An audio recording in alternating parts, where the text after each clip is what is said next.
In this question, we are given two bulb of 110 volt 60 watt and another bulb 110 volt 100 watt, which is connected to 220 volt mains. Okay, so we should know what resistance should be joined in parallel with this first bulb, so that the same rated power will come to this two bulb. Okay, so the first thing that you should know is, we all know that power is equals to V square by R. Okay, hence R is equals to V square, R is equals to V square by P. And for first bulb, voltage is 110, power is 60. Okay, hence R1 is equals to this, and for R2 we do the same, V2 square by P2.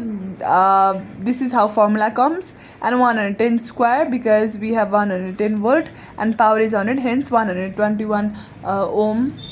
Now if you'll ask that why this, already we have this resistance, why we should join another resistance in parallel, then you will know it very soon. But for now, what you must know, that these two bulb are in series. Okay, so they are in series. Okay, hence in order to find out current, we know current at these both bulb will be same, because in series current is same, right? But what you should know is that in such bulb case, the one bulb that is untouched, so among these two bulbs, which bulb is untouched, which means on which we do not work, which is unchanged, this one is unchanged, right?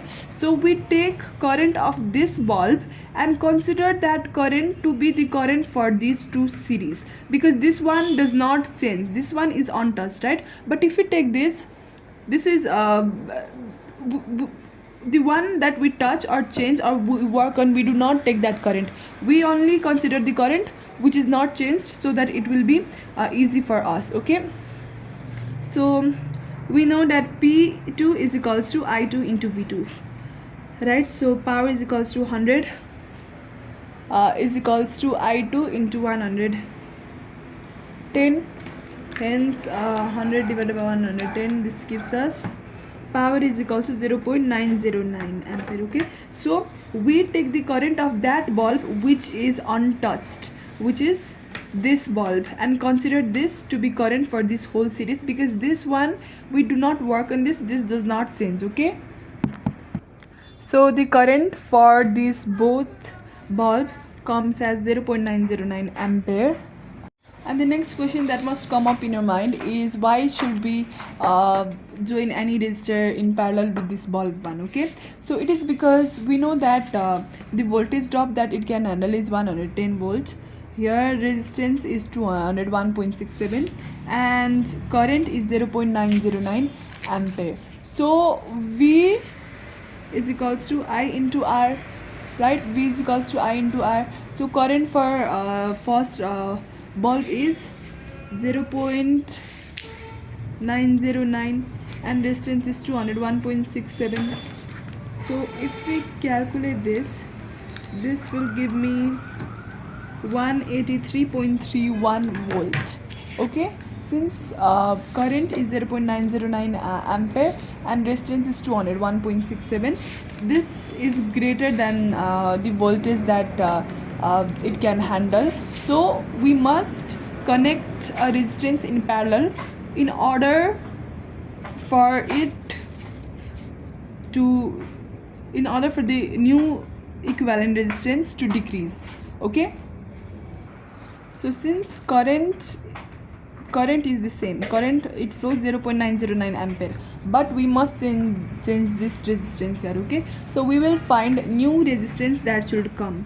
We know this is equals to V by I. So why do we find new resistance? As I already told you, because the if only this resistance is connected, then 183 something volt will come, but it can only handle 110 volt, right? So we need to find new resistance. So for this first bulb, so voltage is 110 volt and current is 0.909 ampere, hence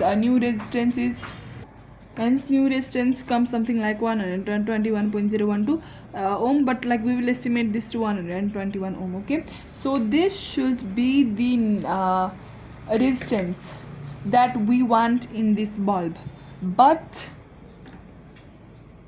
it is only possible if we connect something in resistance in parallel with the only if we connect a resistance parallel with this bulb. Okay, so we know for parallel this is the formula. This is the resistance or final resistance or equivalent resistance that we actually need. Okay, this new resistance is the equivalent resistance that we actually need, and the resistance that we have right now is 1.67 ohm. Now what is the resistance that we need to join?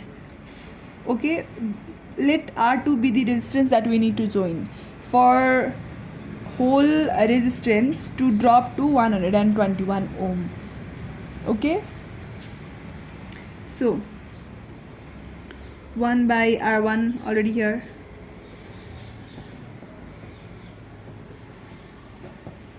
and solve this. So you can solve this with calculator, and this is the resistance that you need to join right here. Okay, bye.